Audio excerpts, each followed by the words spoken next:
Bonjour à toutes et à tous, moi c'est Ed et bienvenue à la maison.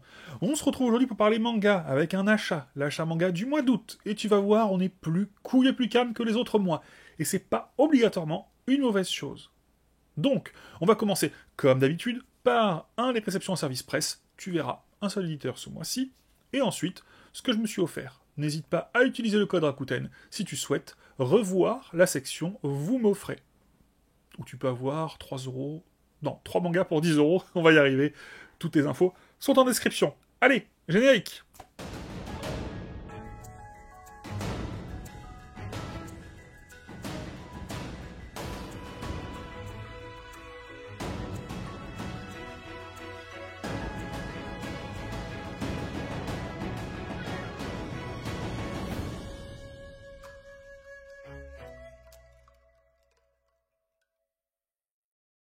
Et on commence les réceptions en service presse avec roulement de tambour.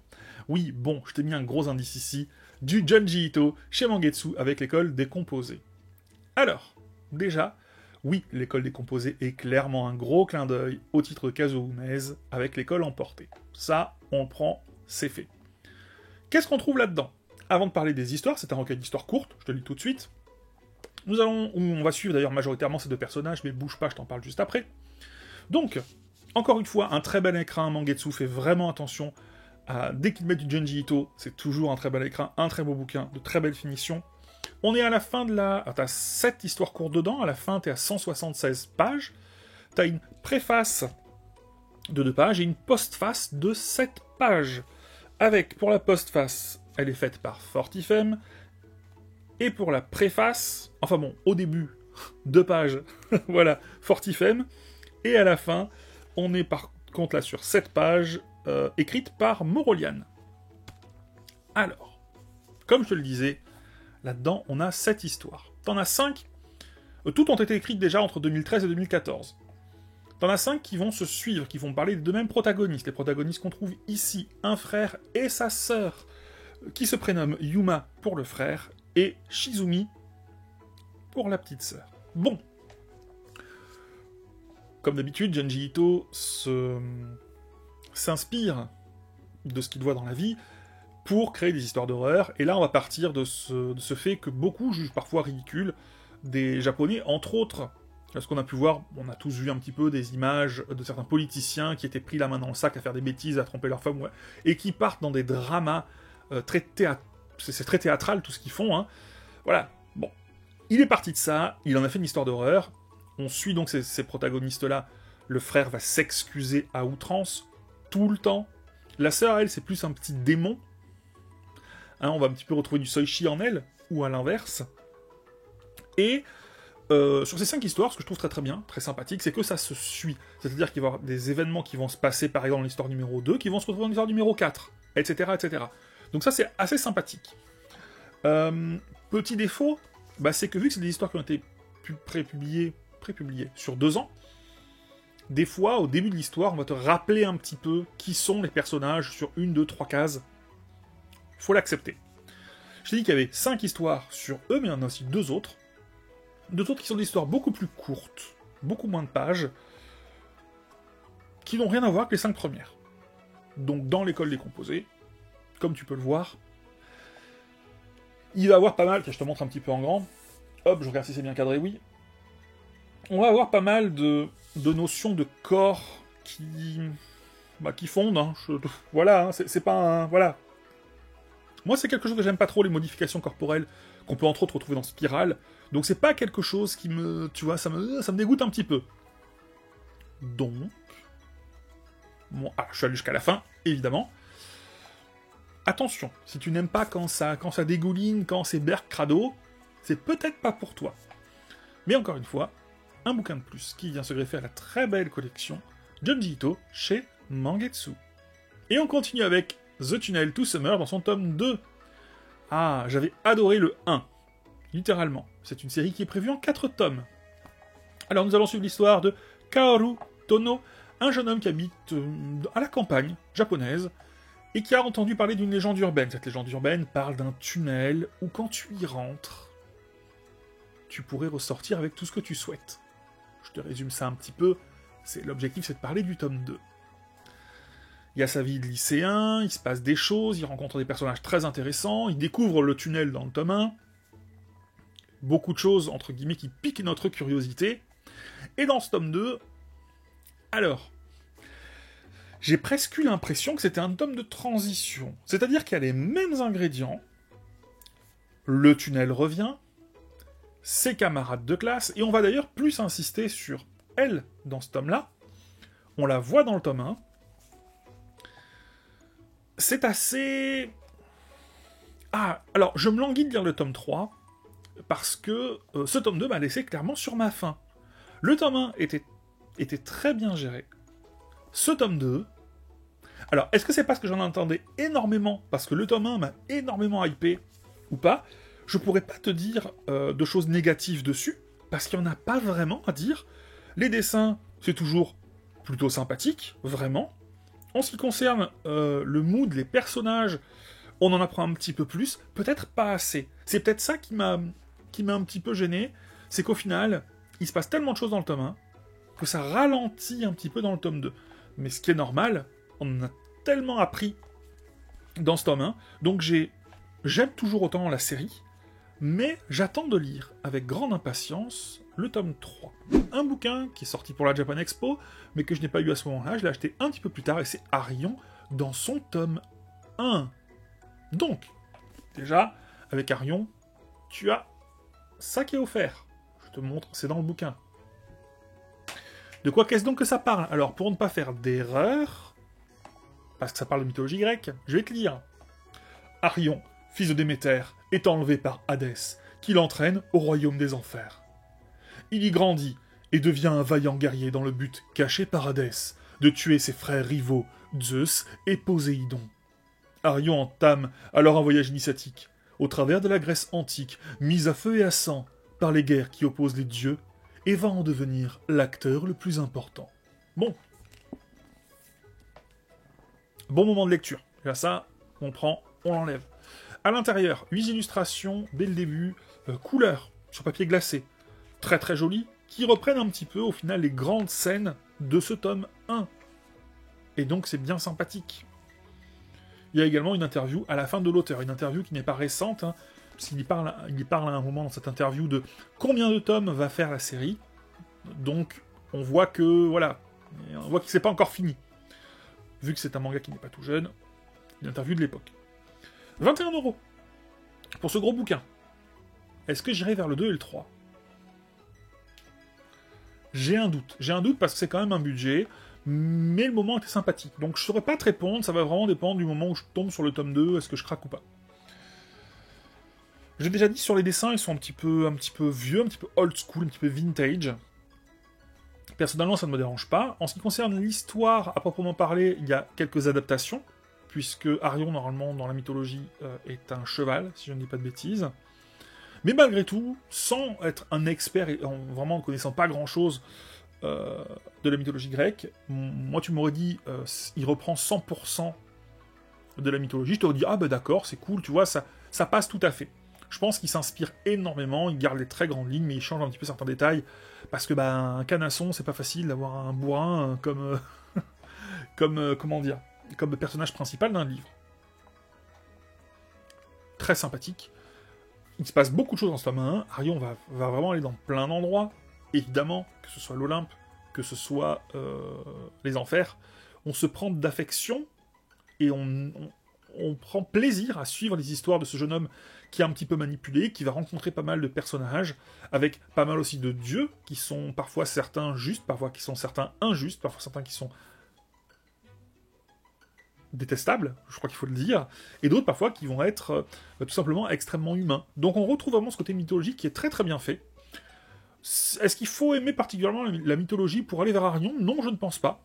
Mais on est vraiment dans le mood mythologie grecque, quoi. Donc si t'aimes pas la mythologie grecque, ne va pas vers Arion. Qui est un bon manga. Je tiens à le préciser. Je me suis pris d'occasion les 4 premiers tomes de Jagan. Alors, Jagan, beaucoup de gens en parlent en très bien, c'est une série qui est terminée. J'ai lu le tome 1, j'ai lu le tome 2. J'ai pas eu le temps de lire les autres. Alors, dans Jagan, il y a beaucoup d'inspiration.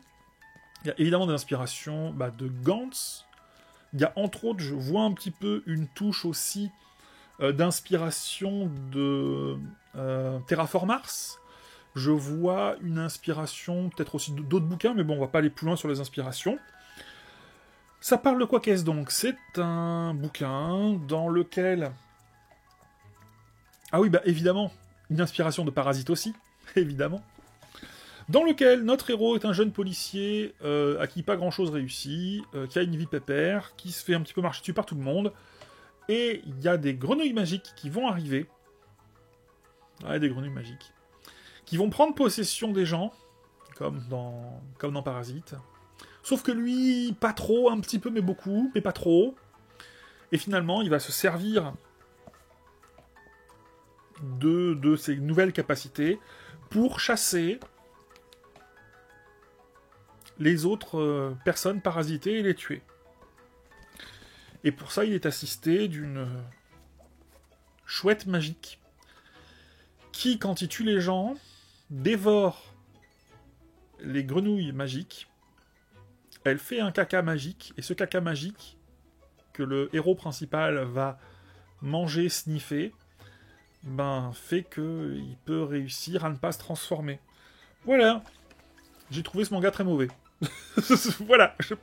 Mieux que ça, je peux pas vous le dire.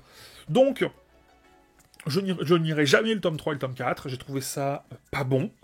Je comprends pas pourquoi les gens sont aussi au taquet là-dessus. Bon, bah voilà quoi. Si vous avez aimé les séries que j'ai citées précédemment, n'hésitez pas. Pourtant, moi j'ai à peu près aimé Gantz. J'ai bien aimé. J'ai aimé Parasite et j'ai pas du tout aimé Terraform Mars. Bon. J'ai envie de dire, il y a d'autres chaînes qui en parlent très très bien, qui en parlent sûrement mieux. Je privilégie toujours les chaînes qui parlent bien des bouquins. Mais là, Jagan. Voilà. J'ai même pas fini le tome 2. Non, c'est pas possible.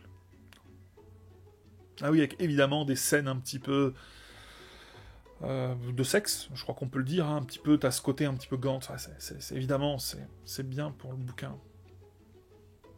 Ouais, je ne comprends pas ce que vous trouvez à ce bouquin. J'ai pas aimé. Suivant. Je me suis également pris le tome 1 à 3 dans un très joli coffret de Hiruma à l'école des démons.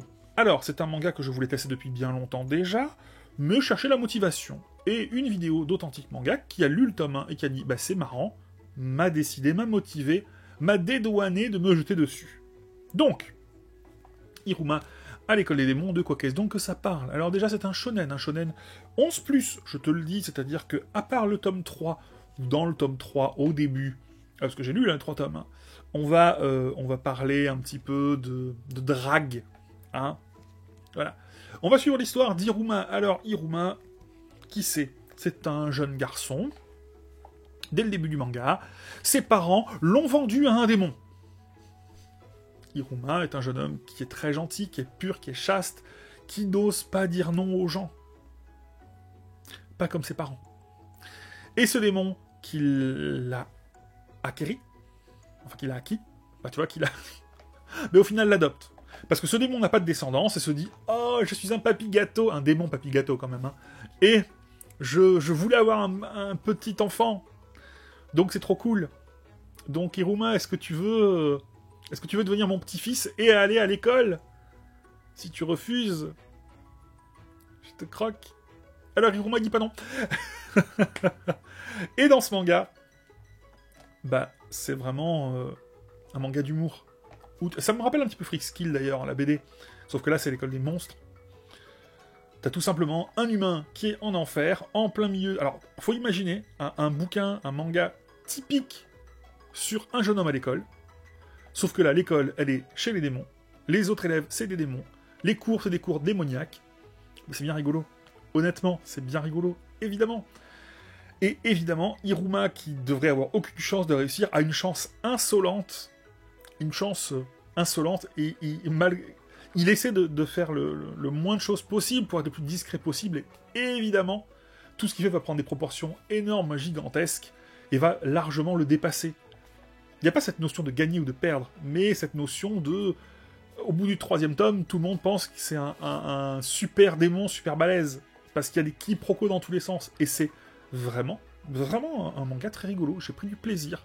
C'est en ce moment ce que j'ai envie de lire. avec ce genre-là, ou avec, par exemple, Spy X Family, qu'on m'a offert le mois dernier, que je suis en train de lire. Tu t'en souviens un petit peu. Donc, Iruma à l'école des démons, bah très honnêtement, très bonne pioche. Avec ses 3 premiers tomes dans ce joli coffret. Alors attention, c'est un petit coffret papier carton, c'est pas non plus un coffret qui passe 3 pattes à un canard, mais Nobidobi à gérer, ça sera joli en plus dans la collection. Et vu que j'ai aimé le tome 1 à 3, bah oui, je me suis pris du 4 au 11. Alors c'est pas tout, je crois que ça va jusqu'au 19. Pour l'instant, je me suis pris ça. Donc je pourrais continuer ma lecture. Alors, une chose à en dire. Oui, déçu. Alors déçu d'une petite chose assez ridicule. En fait, je vais essayer de te montrer ça, je sais pas si je vais y arriver. C'est la qualité du papier. J'ai acheté tout ça neuf, et je suis assez embêté parce que le papier est déjà tout jauni. Alors, il y a que le tome 11 qui est en état bien. Alors je te montre, regarde. Je sais pas si ça tu vas bien voir. Là, tome 11, il est au milieu, là. En tout cas, je te promets que ça se voit déjà là à l'œil nu facilement. Et c'est vrai que ça, pour moi, ça impacte la qualité de lecture, parce qu'une page toute jaune, c'est moins joli qu'une page toute blanche. Donc, un peu déçu. Donc je sais pas si c'est dû à quoi. Est-ce que c'est lent? Est-ce que ça a été mal entreposé ou je ne sais pas quoi, mais en tout cas, je suis déçu d'acheter des bouquins neufs qui sont jaunis. Voilà, ça m'embête, même. Bon, c'est pas grave, on lira quand même. Je suis très content d'avoir trouvé en coffret le tome 1 et le tome 2 des histoires courtes de Tsukasa Ojo. Alors, il y a plein de choses à en dire. Donc, c'est chez Panini, évidemment. Les histoires courtes regroupent... Alors, déjà, c'est quelque chose qui est déjà sorti. C'est une réédition de réédition. Au départ, j'avais les versions de mémoire Tonkam, puis ensuite, je les ai vendues pour m'acheter la réédition qui était chez Kyun, que j'ai revendue il y a quelques temps. Et maintenant, je suis très content de les retrouver dans une version plus grande et plus jolie, et en plus en coffret. Dans ce coffret, en plus des 2 bouquins, tu vas pouvoir trouver, hop, ça, et un joli marque-page. Donc, dans ces histoires courtes, tu vas trouver plein de choses. Donc déjà plein de bouquins qui étaient sortis à l'unité, comme par exemple La Mélodie de Jenny, ou Le Cadeau de l'Ange, qui là se retrouve là-dedans. Et tu vas également retrouver... alors attends, je tends le bras parce que je vais te montrer quelque chose. Tu vas également retrouver, dès le début du tome 1, 2 histoires qui vont être, en fait, c'est des histoires qui viennent avant City Hunter, qui n'ont pas été éditées dans City Hunter, mais qui se retrouvent être les 2 premières histoires dans lesquelles on voit l'ébauche déjà avancée de Ryo Saiba. Ces 2 histoires-là que tu retrouves également dans ce tome-là. Ce tome-là qui est déjà sorti chez Panini, qui a été réédité. Donc c'est X, Y, Z, c'est 3 bouquins qui font un petit peu office de bonus. Donc là c'est le 3e, c'est Z. Et on les retrouve, ces 2 histoires-là, dans lesquelles il y a Nikki, ou, si tu n'es pas fan de la VF, Ryo Saiba, on les retrouve dedans. Chose importante, parce que j'ai vérifié quand même, la traduction n'est pas la même, donc c'est pas du copier-coller. Voilà, donc, et en ce qui concerne le papier est de meilleure qualité aussi, de mémoire. Là, je l'ai pas... bouge pas, tu sais quoi? Je vais comparer tout de suite, il me semble. Bouge pas, je regarde. Voilà, j'ai vérifié, pour moi, le papier, en termes de qualité, est de meilleure qualité dans la réédition que dans ce que j'avais déjà, donc plutôt bien. Je suis très content de l'avoir trouvé, et surtout qu'il y a une petite histoire. C'est-à-dire que apparemment c'était un petit peu compliqué à trouver, je ne l'ai pas commandé au départ. J'étais un petit peu en négociation avec Panini, voir si c'était possible de le recevoir ou pas. Finalement, non. Et finalement, j'étais un petit peu déçu parce que j'ai pas mis mon petit billet dessus, donc j'en trouvais plus. Bonne nouvelle, je suis allé faire les médiévales de Brignoles. Rien à voir. Et dans les médiévales de Brignoles, une petite boutique, une petite librairie. J'y suis rentré au cas où, pour voir un petit peu ce qu'ils proposaient. Et devine qu'est-ce qu'ils avaient. Je suis revenu des médiévales de Brignoles avec du nougat qui est fort bon et le coffret qui est fort beau. Vu que j'ai acheté le coffret, tu t'en souviens peut-être, le mois dernier, si je ne dis pas de bêtises, de Radiant, je me suis pris la suite, parce que dans le coffret, t'as les 10 premiers, donc du 11 au 17 manga français Radiant de Tony Valente. Et maintenant, on va faire un petit peu les tomes en vrac. Alors, pour faire simple, j'ai regardé, il n'y a pas beaucoup d'éditeurs différents, donc je vais te présenter par éditeur. C'est histoire de chapitrer, je t'avoue, chapitrage disponible. Tout simplement, ce que j'ai acheté, des suites. Alors, on commence par Mangetsu, avec Ma Revenante Bien-Aimée tome 4. Ma femme adore Ma Revenante Bien-Aimée, elle adore vraiment cette série, elle a lu ce tome 4, et elle m'a dit comme d'habitude, qu'est-ce que j'ai rigolé, j'adore. J'ai lu les 2 premiers, j'ai un doute sur le tome 3, en tout cas ça, je lirai très bientôt. Mibugi Shiden, dans son tome 4, pareil, très bonne série, on en a déjà parlé en lecture, d'une très belle lecture sur Tokyo à travers les âges. Mibugi Shiden, on arrive à parler samouraï d'une manière, en tout cas moi, que j'avais jamais vraiment vue, je trouve ça très sympathique. Et pour finir, Golden Guy. Alors Golden Guy. Golden Guy. Alors pourquoi je fais cette tête? Parce qu'en fait, il y a un truc qui me déçoit dans Golden Guy. C'est les jaquettes. Je suis désolé. Alors elles sont très jolies, mais... Je sais pas. C'est toujours la même chose. T'as toujours Guy comme ça, avec un fond de couleur. On continue avec les tomes vrac Kyun. Il y en a 3. On va commencer avec Isabella Bird dans son tome 10, une série dont on a parlé déjà encore une fois. Pareil, plusieurs fois, inspirée de faits réels, d'une vraie personne. Bon, qui était un petit peu plus vieille dans la réalité. Je l'ai déjà dit plusieurs fois. Mais une femme d'exception. Vraiment, cette anglaise Isabella Bird. Frieren. Est-ce que j'ai acheté des goodies encore de Frieren? Oui. Mais tu ne pourras pas les voir aujourd'hui parce que c'est en précommande. Mais oh là, il y a des goodies. Des goodies de Frieren, je te dis que ça. Bon, Frieren, tu sais que j'adore Frieren. Voilà. Il faut lire Frieren et Toto. Et Echo de Kesambe dans son tome 10. Un des Kesambe sur lequel, en tout cas, le début ne m'a pas dit « Waouh, il faut absolument que tu continues ». Donc, je continue d'acheter parce que c'est Kesambe. Mais c'est vrai qu'il faudra que je me mette sérieusement. J'avais lu tome 1 à l'époque, quand il est sorti. Je dis oui, ça va, je continuerai. Mais c'est vrai que j'ai même pas...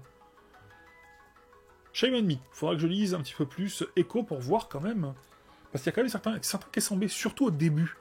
Tu vois, qui m'ont un petit peu... Je les ai, mais... Bon, après, Kesambe, ça reste l'île de Ozuki. Ça reste évidemment Erased. Voilà. Donc c'est quand même un auteur... Il en a sorti un autre aussi. Berceau des esprits, aussi, que j'ai bien aimé. Voilà. Donc voilà pourquoi je prends Echo. Un seul tome dans les tomes en vrac de Pika, avec Space Brother. Voilà. Toujours la même chose. Tome 42. J'ai trop de retard. Mais je peux te dire une chose. Comme tu peux le voir sur la jaquette, apparemment, les frères... T'as compris, quoi. T'as compris. Non, très bonne série. Le jour où j'arrête YouTube, Space Brother, priorité de lecture. Priorité de lecture. Et Tom Vrac et Glénat avec 3 formats. Ça, c'est rigolo. Le premier, Dragon Ball Super. Est-ce que c'est la fin de l'arc Granola ou pas? Bon, en tout cas, ça fait bizarre de voir ces Bardock version Toyotaro. Ok, je respecte. Voilà. Pour moi, Dragon Ball, c'est Dragon Ball. C'est pas Dragon Ball Super. Une fin de série avec l'excellentissime Sanctuary. Sanctuary qui nous a été... Ah là là. Alors, j'avais jamais lu la fin. Mais là, j'ai pas peur de tourner les pages, hein, parce que bon, bah, quand on était à Angoulême, pendant la masterclass, ils nous ont spoilé avec la dernière planche. Donc on sait ce qui se passe. Donc Sanctuary dans son tome 6, ça pareil, je vais mettre pépère sur mon canapé, ça va être très bien, le petit bonbon. Et pareil, je t'en parle pas, on en a fait une vidéo. Oh là là, il se passe des choses. Et le grand tome de Bioméga dans son tome 2, on continue la collection de Tutumunier. J'ai revendu les Tutumunier dans leur version standard pour prendre ces gros pavés là que je vais commencer à galérer à ranger. Si tu étais là le mois dernier, tu sais qu'un ami m'a offert l'intégrale de Spy X Family. Je te rappelle d'ailleurs que le coffret du tome 11, le coffret méga collector à 40 balles, va sortir tout bientôt. Regarde. Si ça, c'est pas méga collector, t'as vu tout ce qu'il y a dedans? Bon, n'hésite pas à le précommander. Enfin, voilà. Moi, au cas où, je vais pas te mentir. Hein. J'ai demandé à ma librairie et j'ai un plan B aussi. Hein. Enfin, tout ça pour dire que j'ai lu, je crois que j'en suis au tome 5 de Spy X Family, et j'aime bien. Ça me détend en ce moment. J'ai besoin de lecture cool, tu vois. Mais bon, je vais pas laisser les tomes tout seuls niveau rangement, tu vois. Donc oui, je me suis fait plaisir à ma librairie, je me suis offert. Voilà, je te montre la boîte. Voilà, une petite figurine à mettre dessus. C'est Sega qui fait ça. Et donc, évidemment, c'est Anya et le toutou. Voilà, regarde, la grosse patasse. Voilà. J'ai pas envie de prendre d'autres personnages, tu vois. Mais ça, j'ai trouvé ça mignon. Et ça me fait plaisir d'avoir trouvé aussi avec le chien, parce que j'avais pas envie d'avoir juste Anya toute seule. La petite fille toute seule. Je voulais un truc un peu plus massif, et puis le chien fait très bien. Voilà. C'était Ed, j'espère que la vidéo t'a plu. Moi, comme d'habitude, c'était un plaisir à faire. Tu connais la routine. Le pouce, l'abonnement, le commentaire, si tu veux qu'on papote. C'est un plaisir. Allez, à la semaine prochaine. Ciao.